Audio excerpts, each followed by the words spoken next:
Hola, mi nombre es Samuel Rico, pastor de Nova. Nova es una iglesia cristiana en Jalapa, Veracruz, y nuestro propósito principal como iglesia es reunirnos alrededor de la palabra de Dios.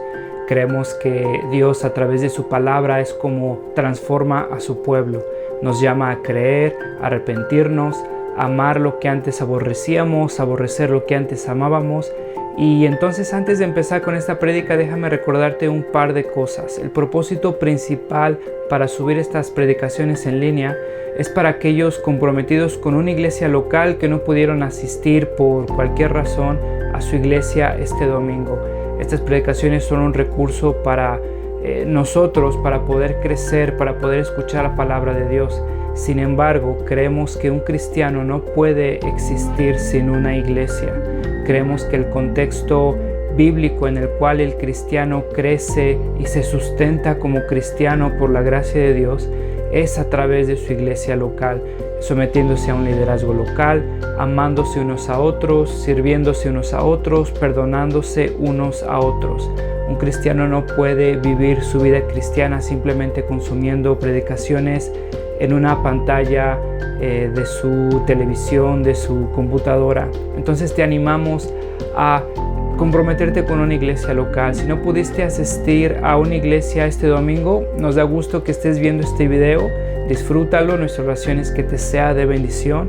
Sin embargo, si no te has comprometido con una iglesia local, mi oración es que puedas comprender que el amor de Dios se refleja en medio de su pueblo, mostrándose en la iglesia local. Nuestra oración es que Dios siga transformando nuestro país, que el Evangelio siga siendo proclamado, que la sana doctrina siga expandiéndose en nuestras iglesias y cada vez más cristianos podamos adorar a ese Dios soberano que nos ha mostrado su gracia a través de Cristo a pesar de lo que somos. Terminamos el capítulo 7 de 1 Corintios y hoy vamos a hablar acerca de un tema que creo no se habla lo suficiente en las iglesias. De hecho, estoy convencido que no se habla lo suficiente, y cuando se habla de la forma equivocada. Estoy convencido que la iglesia ha cometido un gran error en poner un énfasis indebido en algo que no debería de ocupar ese lugar, y quiero que vayas conmigo a esta porción en el versículo 25, capítulo 7 de Primera de Corintios, y quisiera hablar de esta predicación. Si le pudiéramos poner un título, quisiera que lo entendieras como solteros viviendo para el futuro. Solteros viviendo para el futuro. Y quiero que veas el consejo de Pablo a los solteros, la razón de su consejo y una advertencia a toda la iglesia. Entonces Pablo nos va a dar un consejo, el consejo a los solteros, la razón de ese consejo, y va a terminar con una advertencia para toda la iglesia. Y en esta predicación, como siempre, te animo abrir tu Biblia, leer tu Biblia y preguntarte si lo que te ha dicho tal vez la cultura predominante evangélica cristiana es tan bíblico como lo que ves en tu Biblia. Porque, ¿sabes? Estoy a punto de mover una vaca sagrada dentro de muchas iglesias. Estoy a punto de destronar un ídolo dentro de muchas culturas cristianas. Y para muchos, el siquiera sugerir algo contrario a lo que se ha hecho del matrimonio contemporáneo es negar el cristianismo, es negar las escrituras. Pero antes de que te ofendas, te animo a abrir tu Biblia y tratar de entender lo que Pablo está diciendo. Y si la escritura me dice algo, me debo de someter a la escritura, aún se ofende lo más querido, lo más preciado de mis preferencias. Hace algún tiempo, un ciudadano americano, tenía 25 años, Malcolm Mahanon, de 55 años, recibe una llamada a su celular. Había tenido un dolor en el vientre medio, había ido al hospital para que le hicieran unos estudios. Después de esos estudios, después de esos días, recibe una llamada y le dan un diagnóstico terminal. Esta persona tenía cáncer terminal, cáncer de hígado terminal, uno de los más letales. Ya estaba en fase 4, ya estaba en la fase terminal. Lo único que le tenían que dar es paliativos, hacer su vida más cómoda estos últimos meses para que pudiera estar sus últimos días lo más cómodo posible, sin sufrir en demasía la agonía que este cáncer sin duda le iba a causar. Esta persona entonces cuelga el teléfono de su casa, sabe que se va a morir en los próximos meses y decide deshacerse de todo lo que tenía. Decide vender todas sus posesiones, decide regalar todo lo que tenía, decide aprovechar todo lo que tenía, no lo quería desperdiciar. Después de unos meses de estar en hospicio, de estar en un cuarto con paliativos que lo hacían sentir cómodo, que lo hacían morir de una forma más cómoda, recibe una llamada del hospital y es el mismo doctor que le había diagnosticado, solamente para disculparse porque el diagnóstico que le había dado era un diagnóstico incorrecto. No te vas a morir, era broma, jaja. Ahora esta persona tenía que reestructurar su vida. Pero lo interesante de esto no es tal vez la mala práctica del médico, no es la complejidad del caso del cáncer, sino lo que me llama la atención es cómo el futuro de esta persona o la certeza de un futuro inmediato de esta persona altera de forma radical las decisiones que esta persona está tomando. Después le hacen una entrevista y fíjate lo que dice: regalé buenas cámaras, binoculares y vendí cosas que me dejaron mis padres. Pensé que me iba a morir, estaba prácticamente regalando todas mis cosas. Que los médicos que me dijeran que no me iba a morir me dejó traumatizado. Le dijeron que no se iba a morir. Ahora en esta prédica te quiero decir algo: te vas a morir. Te vas a morir. Y tal vez la forma en la que te mueras no va a ser lo más estética, lo más romántico que sea, pero es el destino al cual todos estamos sustentados por la gracia de Dios. Un día nuestro cuerpo dejará de funcionar, Dios nos sostendrá hasta ese momento, pero la realidad es que todos nos vamos a morir. Te quiero hacer una pregunta. La certeza de ese futuro afecta tus decisiones. Afecta las decisiones que estás tomando en tu vida, el saber que tienes un cáncer terminal, que el pecado nos ha tocado de tal forma que nuestra naturaleza no puede sobrevivir y vamos a terminar jadeando por aire, orando a nuestro Señor y muriendo. Tus decisiones son afectadas por ese futuro cercano, por ese futuro certero. Pablo da un consejo y ese consejo está anclado, está fundamentado en la esperanza y en la certeza de que todos tenemos un futuro con el Señor.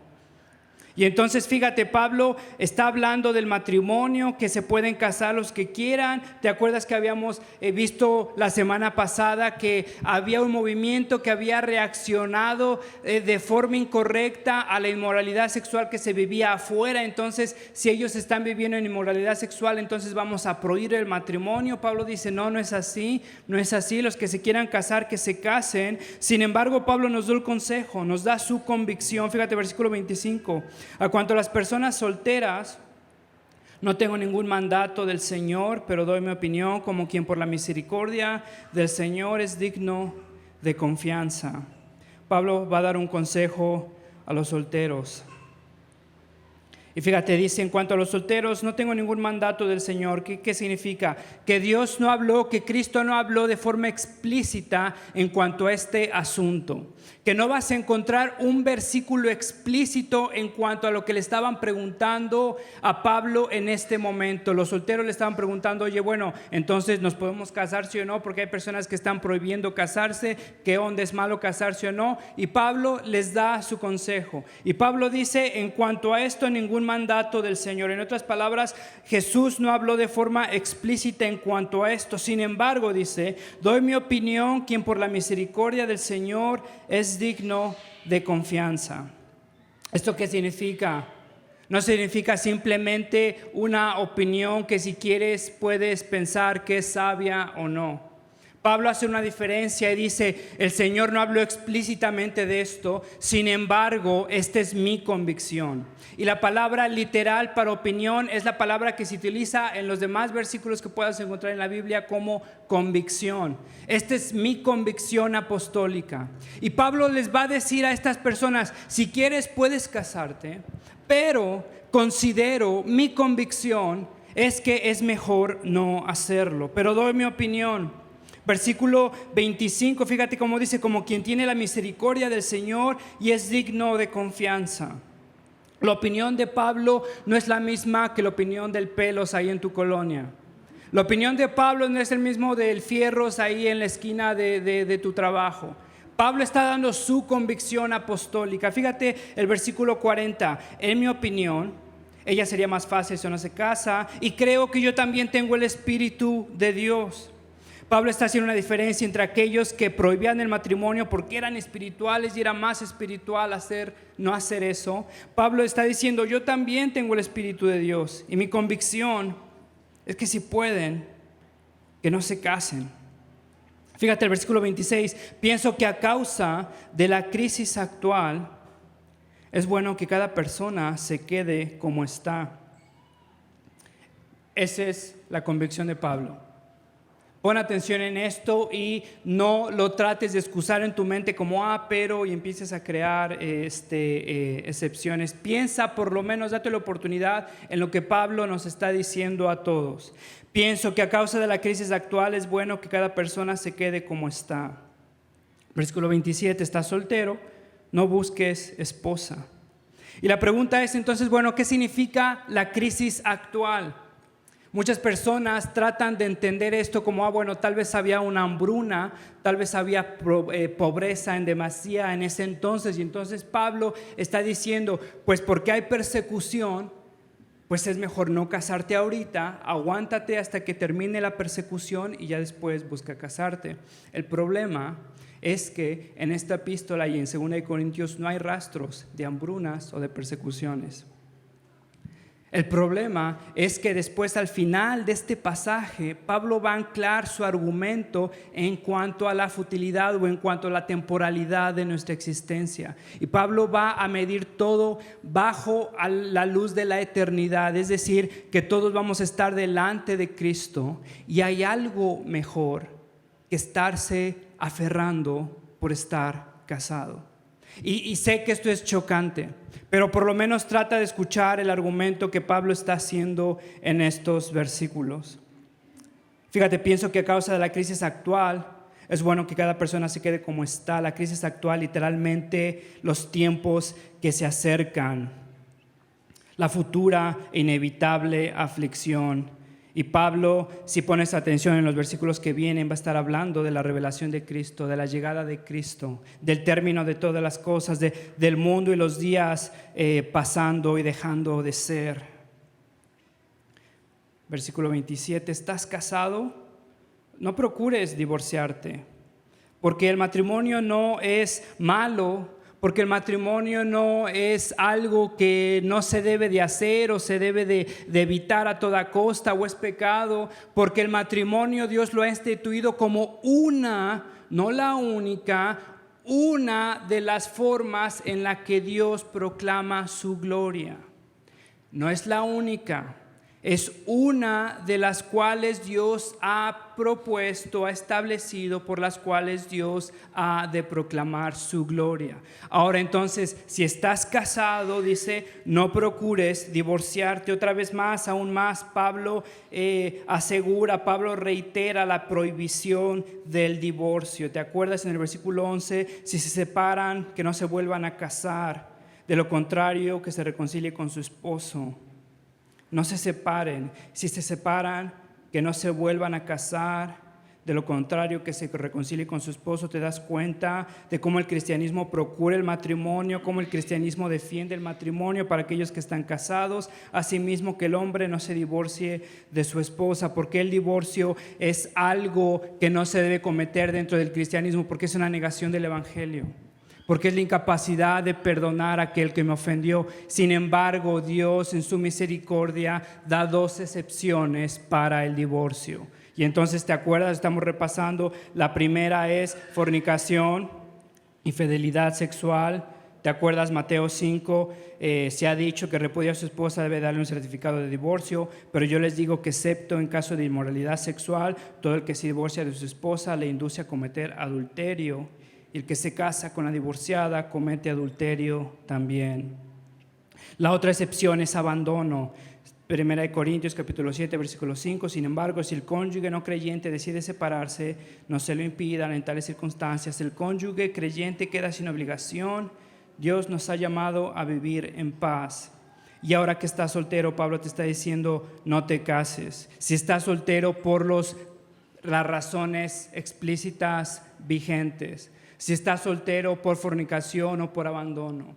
Date cuenta que Pablo está incluso describiendo razones indebidas para el divorcio y está diciendo que aquellos que se casan de forma indebida no se pueden volver a casar.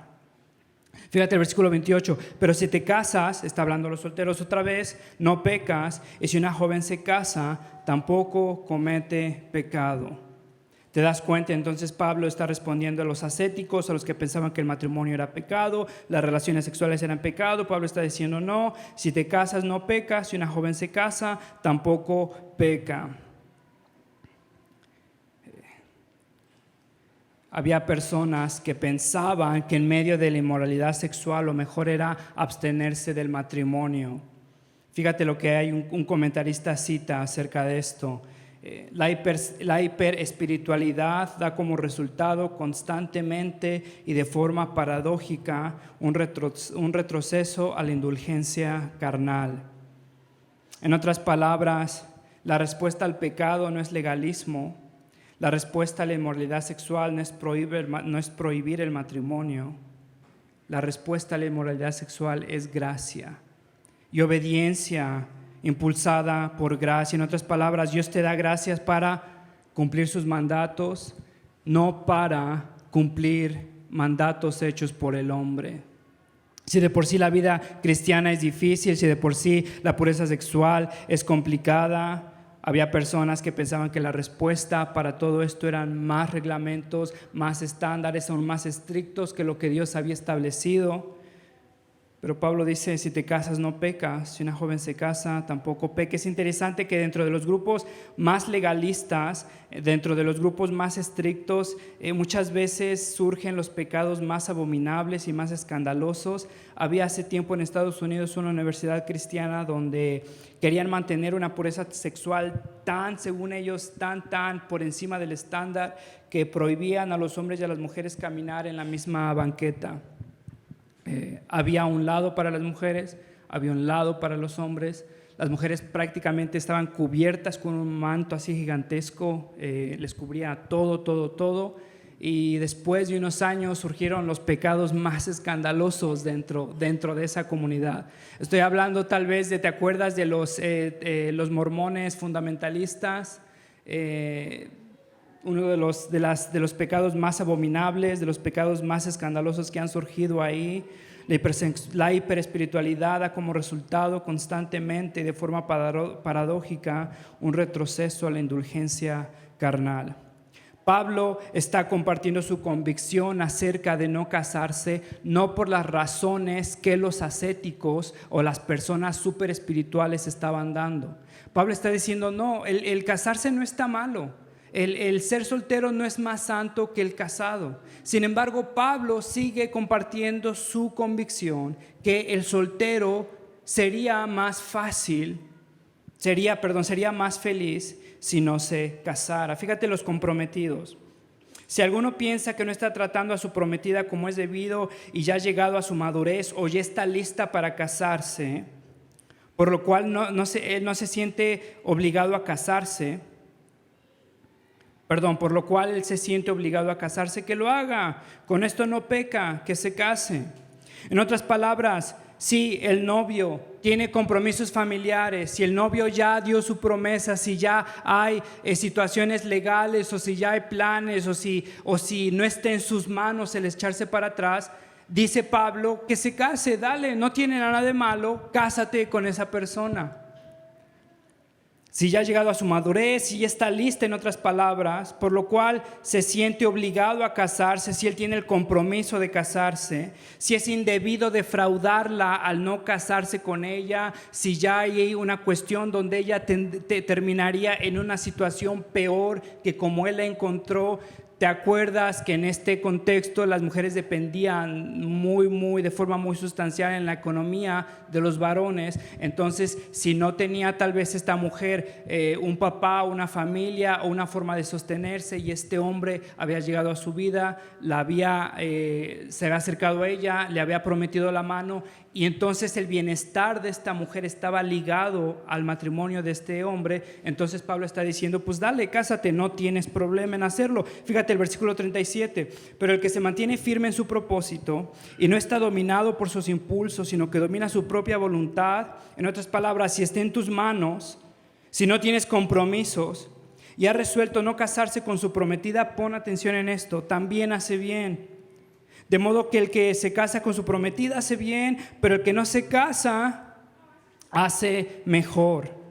Domina su propia voluntad, está en sus manos, no va a defraudar a nadie, lo puede hacer, no está dominado por sus impulsos y no se quiere casar, también hace bien. Quiero hacer un comentario en cuanto a esto porque desgraciadamente se ha malinterpretado y estoy convencido que se han empujado a muchas parejas a matrimonios que jamás deberían de haber ocurrido. Fíjate cómo dice Pablo, dice, si no están dominados por sus impulsos. Fíjate cómo después dice, y no está actuando indebidamente hacia su prometida. El versículo 37, no está dominado por sus impulsos. Es una palabra parecida al versículo 8 y 9 de este capítulo, cuando Pablo dice a los solteros y a las viudas les digo que sería mejor que se quedaran como yo, pero si no pueden dominarse y están en control de sus impulsos. ¿Te das cuenta cómo son expresiones parecidas? Dice que se casen, porque es preferible casarse que quemarse de pasión. ¿Sabes lo que no significa esta expresión? Que si estás teniendo sexo dentro de tu relación, necesitas casarte. Eso no es lo que significa esta expresión. Si eres dueño de tus impulsos, en otras palabras, si estás con la convicción que no necesitas casarte, eso es lo que literalmente significa. Y si estás en desacuerdo, hermano, antes de enojarte, te animo a leer, en verdad, a leer versículos, a leer qué dicen comentaristas, qué dice la opinión histórica acerca de estos versículos, porque desgraciadamente se han utilizado estas expresiones para empujar a personas a matrimonios que jamás deberían de haber ocurrido. Lo que no significa es que si estas personas no pueden dejar de tener sexo fuera del matrimonio, deben de casarse para no pecar. Una persona que es incapaz de tener dominio propio afuera del matrimonio, te aseguro que va a tener falta de dominio propio dentro del matrimonio, porque el dominio propio no se aprende con un certificado de matrimonio. El dominio propio es un fruto del Espíritu Santo, y si no estás dependiendo del Espíritu Santo, si Dios no te ha renovado tu corazón de tal forma que Dios controla tus pasiones ahora, no lo vas a aprender con una firma en un papel. Fíjate, dice, si no se pueden dominar, si no tienen esa convicción, no significa que están controlados por lascivia. Pablo, se me hace muy difícil que Pablo haya aconsejado a personas sin dominio propio pedirle a Dios que bendigan su desobediencia. Fíjate la Reina Valera cómo lo traduce. Sin tener necesidad, del mismo versículo que te acabo de leer, sin tener necesidad, sino que es dueño de su propia voluntad. Sin tener necesidad de estar casado. No tiene necesidad ni moral, no tiene necesidad emocional, sino que es dueño de su propia voluntad. Date cuenta que Pablo está reconociendo que hay personas que no tienen necesidad de entrar en una relación y está bien. Date cuenta que Pablo está reconociendo la realidad que hay personas que no están dispuestas a casarse y está bien. No son una anomalía, no están en pecado. Fíjate cómo lo traduce la Nueva Biblia de las Américas, el mismo versículo que te estoy diciendo, la expresión si no puede dominarse. Fíjate cómo se entiende, pero el que está firme en su corazón y sin presión alguna y tiene control sobre su propia voluntad. Te das cuenta cómo incluso leyendo otras versiones nos sacamos esa idea de que si estás teniendo sexo dentro del matrimonio debes casarte, o si no puedes contenerte sexualmente necesitas casarte. Honestamente, te voy a hablar de forma honesta. El estar casado no quita deseos sexuales, no los va a quitar. El estar casado no hace que desaparezcan las tentaciones. No hace que ahora tu corazón y tu mente estén totalmente dedicados hacia una persona. No lo hacen. Y el pensar que no puedo dominarme cuando estoy soltero y necesito casarme para dominarme, hermanos, no es cierto. Es una mentira. Y aquellos que no han aprendido dominio propio en la soltería, te lo aseguro, no lo van a hacer en el matrimonio. Y ahora están jugando con el bienestar y con el corazón de su esposa y de sus hijos. Te soy honesto. La fornicación en una relación de noviazgo, la gravedad del pecado, el control que ese pecado tiene sobre la mente, sobre el corazón, sobre el espíritu, la planeación para ese pecado que no se da de forma espontánea, el tiempo que el corazón necesita para enfriarse del Señor, para alejarse, para endurecer tu conciencia, para planear, para hacerlo, para volver a hacerlo y para volver a hacerlo y para volver a hacerlo. No es una bandera, una luz verde para casarte, más bien es una luz roja. De preguntarte dónde está tu corazón, si amas al Señor, si la amas, si te ama, si estás viendo en esta persona lo que Dios ve en esta persona, si estás pensando en esta persona como una mamá, un papá que va a guiar espiritualmente a tus hijos, o estás pensando en los próximos 5 minutos a solas. Te soy honesto, fornicación en la relación no es una luz verde, no es una bandera, es una luz roja, es un fruto del despego espiritual, es un fruto de carnalidad, es un fruto de una conciencia endurecida, de insensibilidad. Y lo más amoroso que te pueden pedir en tu iglesia, lo más sensible que te pueden pedir en tu iglesia no es casarte. Más bien busca al Señor. Desesperadamente llama al Señor y pídele una vez más si es su voluntad o te has desviado. Porque, hermanos, una decisión incorrecta te va a afectar para toda la vida en esta tierra. Y hay personas que están sufriendo indescriptiblemente en sus vidas por decisiones que tomaron por 5 minutos de romanticismo. Hay personas que vivirán en sufrimiento hasta el último aliento de su existencia en esta tierra por decisiones que tomaron sin siquiera pensar en el futuro inmediato. Porque hermanos, si no aprendiste con dominio, control, se me fue la palabra, si no aprendiste dominio propio en la soltería, la respuesta no es el matrimonio. Es un tiempo para reconocer que has fracasado, que han fracasado, para buscar a Dios. Y si en su gracia los restaura, amén. Si en su gracia les muestra otra salida, amén. Porque Dios da y Dios quita. Sea bendito el nombre de nuestro Señor.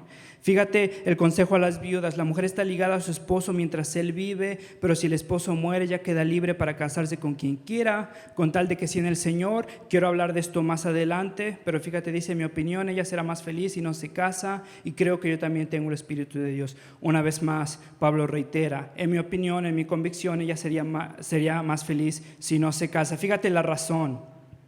Sin embargo, los que se casan tendrán que pasar por muchos aprietos y yo quiero evitárselo. Les dice: es mejor que no se casen, ¿vale? Soltero, si estás soltero, dice, no te apresures, no te apresures.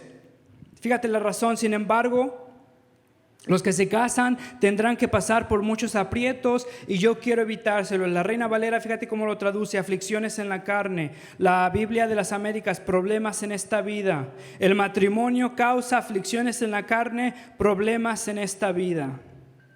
Fíjate una cita de Fi, de los más reconocidos comentaristas de 1 Corintios. Fíjate, dice: en vista de los problemas que ya estamos experimentando como cristianos. Y él está casado, por cierto. Dice: ¿quién necesita el peso adicional de un matrimonio? Y está parafraseando lo que el apóstol está diciendo. En vista de los problemas que ya estamos experimentando como cristianos, ¿quién necesita el peso adicional de un matrimonio? Fíjate el versículo 32. Yo preferiría que estuvieran libres de preocupaciones. Y entonces va a hablar de que el soltero se preocupa por las cosas del Señor. El casado, cómo cuidar a su esposa, cómo proveer para su esposa. La soltera se preocupa por el Señor. La casada se preocupa de cómo atender a su esposo. Y Pablo, ¿sabes lo que es incómodo de este pasaje? Es que es demasiado honesto.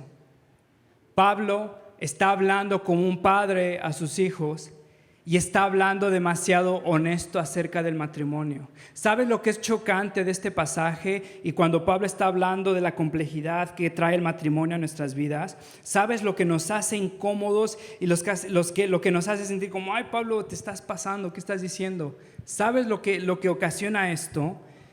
Una cultura donde hemos idolatrizado, o si se dice así, donde hemos hecho del matrimonio un ídolo.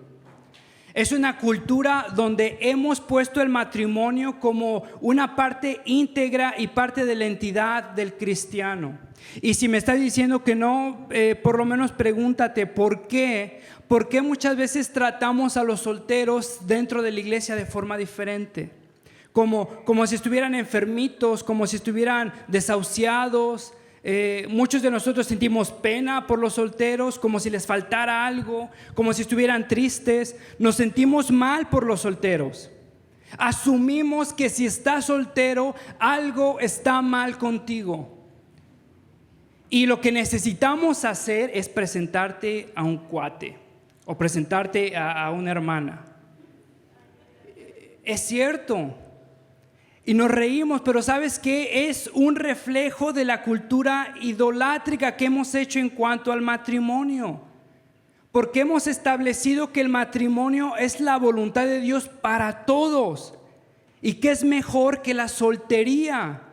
Y cuando decimos y cuando leemos que Pablo está diciendo, pero es mejor estar soltero porque así servimos al Señor, nos sentimos incómodos y empezamos a tratar de pensar en excusas. Pero aguanta, piensa lo que Pablo está diciendo, piensa en sus razones. El soltero tiene atención individida hacia el Señor, completa. Se puede entregar al Señor de forma ininterrumpida. Ese es el argumento de Pablo. Y como Jared decía hace unos días, el soltero no es para andar viajando y experimentando y tomarse selfies si lo haces bien, pero el soltero es para servir al Señor. Y pregúntate, si estás soltero, ¿estás en verdad sirviendo al Señor con una atención que no está dividida? Porque ese es el argumento de Pablo. Es por lo que Pablo dice que es mejor estar soltero. Pero ¿sabes qué? Hemos creado esta cultura donde esperamos que todos estén casados. Hacemos conferencias para solteros y ¿sabes los temas de esas conferencias? Parejas.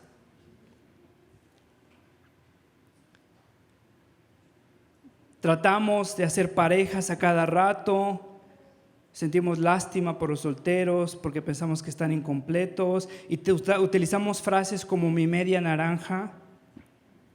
Hermano, una persona incompleta que se casa con una persona incompleta no da como resultado dos personas completas, dos personas incompletas.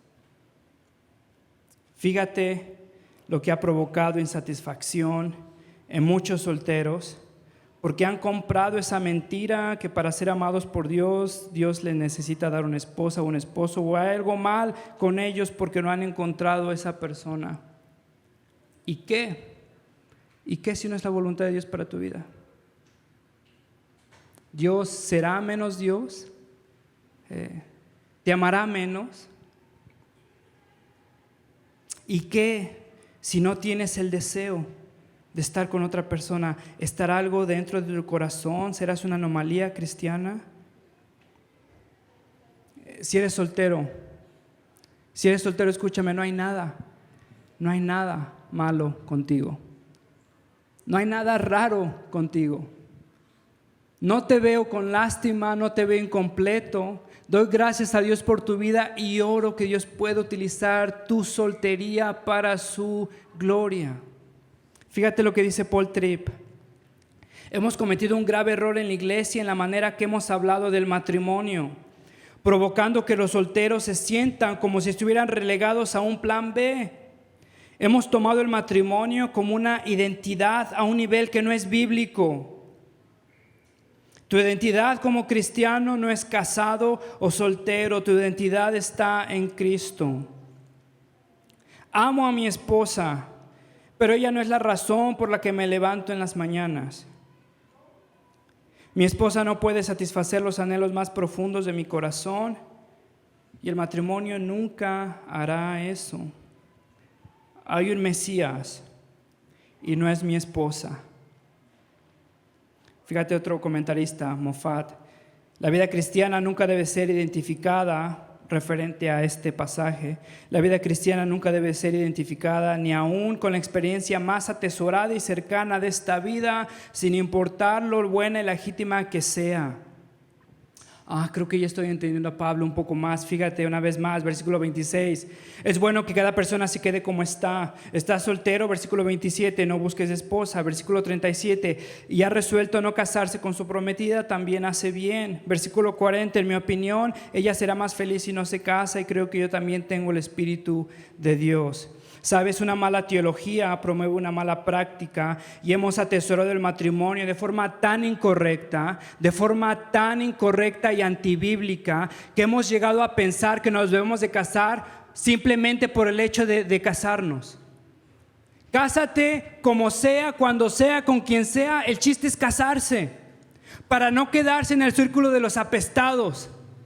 No quiero estar soltero porque me van a ver mal o lo que sea, y entonces me caso con quien sea, como sea. Una mala teología promueve una mala práctica. Fíjate el consejo que Pablo le está dando a las viudas que se supone que ya son personas que han vivido matrimonios, personas que ya tienen edad, a las personas que ya tienen vida. Fíjate, les tiene que recordar. La mujer está ligada a su esposo mientras él vive, pero si el esposo muere, ella queda libre para casarse con quien quiera, con tal de que sea en el Señor. Les tiene que recordar una vez más, con tal de que sea en el Señor. ¿Sabes por qué? Porque una ceremonia cristiana no es un matrimonio cristiano. Porque importa cómo lo hagas en la voluntad del Señor, en el tiempo del Señor, con la persona que el Señor ha dispuesto. Porque no importa si un pastorcito llegó de un pueblo que lo llamaste porque el pastor local no te quiso llamar y vino para casarte, ese matrimonio no lo bendice el Señor de forma espontánea. En el Señor significa en los tiempos del Señor, en la voluntad del Señor, de la manera del Señor, con la persona que el Señor ha dispuesto.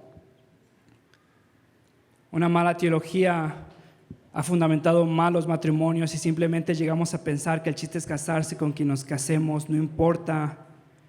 Déjame terminar con esto ya, la advertencia. Fíjate cómo Pablo está pensando. Fíjate, lo que quiero decir, hermanos, es que nos queda poco tiempo.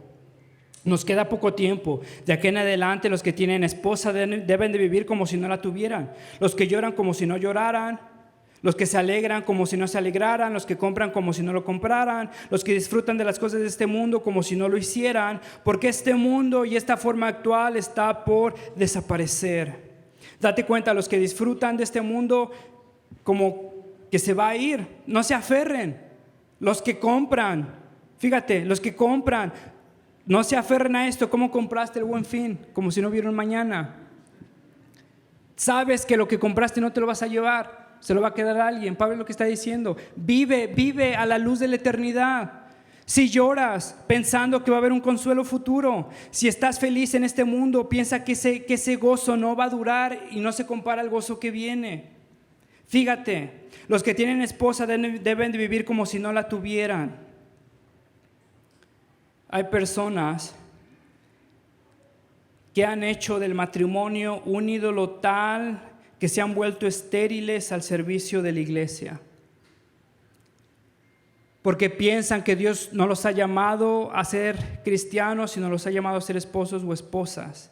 Y cualquier llamado que sientan de parte de Dios para servir a la iglesia, lo desplazan por el llamado de servir a su esposa o a su esposo. Hay personas que viven distraídos en su matrimonio.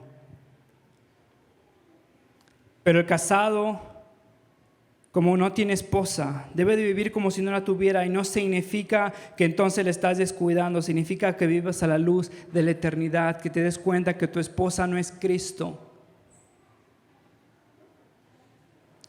Fíjate cómo Pablo está haciendo este énfasis. A causa de la crisis actual, nos queda poco tiempo, este mundo y su forma actual están por desaparecer.